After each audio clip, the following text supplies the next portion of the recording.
சின்ன பையன் உதயநிதியால் திருமாவளவனுக்கு விழுந்த டோஸ், சைலண்டாக சென்ற குட்டி சிறுத்தை. கடந்த சில தினங்களுக்கு முன்னதாக விசிக தலைவர் திருமாவளவன் முதல்வர் ஸ்டாலினை சந்தித்தார்.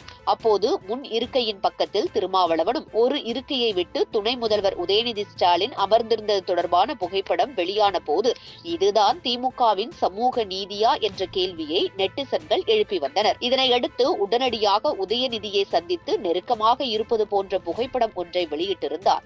இருந்தாலும் அந்த சர்ச்சை ஓய்ந்தபாடில்லை. மக்களிடம்தான் அடங்கமறு அத்துமீறி என்ற வசனமெல்லாம் திருமாவளவன் அறிவாலயம் சென்று விட்டால் அமைதியாக இருக்க வேண்டும் என்ற நிலைப்பாடு என நெட்டிசன்கள் வருத்தெடுத்த நிலையில் அதிமுக முன்னாள் அமைச்சர் ஜெயக்குமார் அதே புகைப்படத்தை தனது சமூக பக்கத்தில் வெளியிட்டு ஏன் இந்த இடைவெளி என கேட்டிருந்தார். இதற்கு உடனடியாக விசிக துணை பொதுச் செயலாளர் வன்னியரசு, அண்ணன் ஜெயக்குமார் அவர்களே, நீங்கள் ஏற்றுக்கொண்ட தலைவர் முன் என்றைக்காவது இப்படி சமமாக அமர்ந்ததுண்டா? அதுவெல்லாம் ஒரு காலம். இன்றைய தலைவர் எடப்பாடியார் அவர்களோ அல்லது நீங்களோ இப்படி சமமாக அமர்ந்த புகைப்படங்களை பகிரும்படி தாழ்மையுடன் கேட்டுக்கொள்கிறேன் என பதில் கொடுத்து சவால் விட்டிருந்தார். உடனடியாக இதற்கு முன்னாள் அமைச்சர் ஜெயக்குமார், அன்பிற்கினிய தம்பி வன்னியரசு அவர்களே, இதோ நீங்கள் கேட்ட புகைப்படங்கள். திருமாவளவனின் அரசியல் அனுபவத்திலும் பொது வாழ்வால் அவருக்கு வந்த நெருக்கடிகளிலும் சிறிய பகுதியை கூட தன் வாழ்வில் உதயநிதி பார்த்திருக்க மாட்டார். கல்லூரி காலம் முதல் திருமாவளவனை பார்த்தவன் என்ற முறையில் இந்த கேள்வியை எழுப்பினேன். விடுதலை சிறுத்தைகளே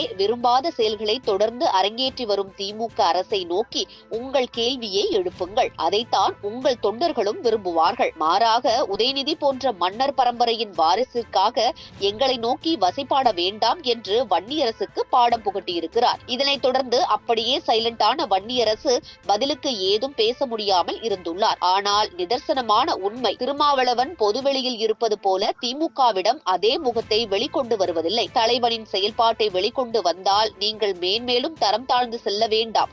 உங்களுக்கென்று ஒரு கூட்டம் இயங்கி வருகிறது. தேவையில்லாமல் அதனை குறைத்துக் கொள்ள வேண்டாம் என்றும், உதயநிதியின் அரசியல் அனுபவம் தெரியாமலேயே திருமாவளவன் 2 சீட்டுக்காக மரியாதை இழக்க வேண்டாம் என நெட்டிசன்கள் அறிவுறுத்தி வருகின்றனர். இதுபோன்று முக்கிய நிகழ்வுகள், அரசியல் தகவல்களை ஆழமாகவும் மாறுபட்ட கோணத்திலும் அறிந்து கொள்ள மறக்காமல் உங்கள் IND தமிழ் 24x7 பக்கத்தை பின்பற்றிக் கொள்ளவும். உங்கள் ஒவ்வொரு ஆதரவும் இதுபோன்று பல நிகழ்வுகளின் பின்னணியை அறிய உதவும்.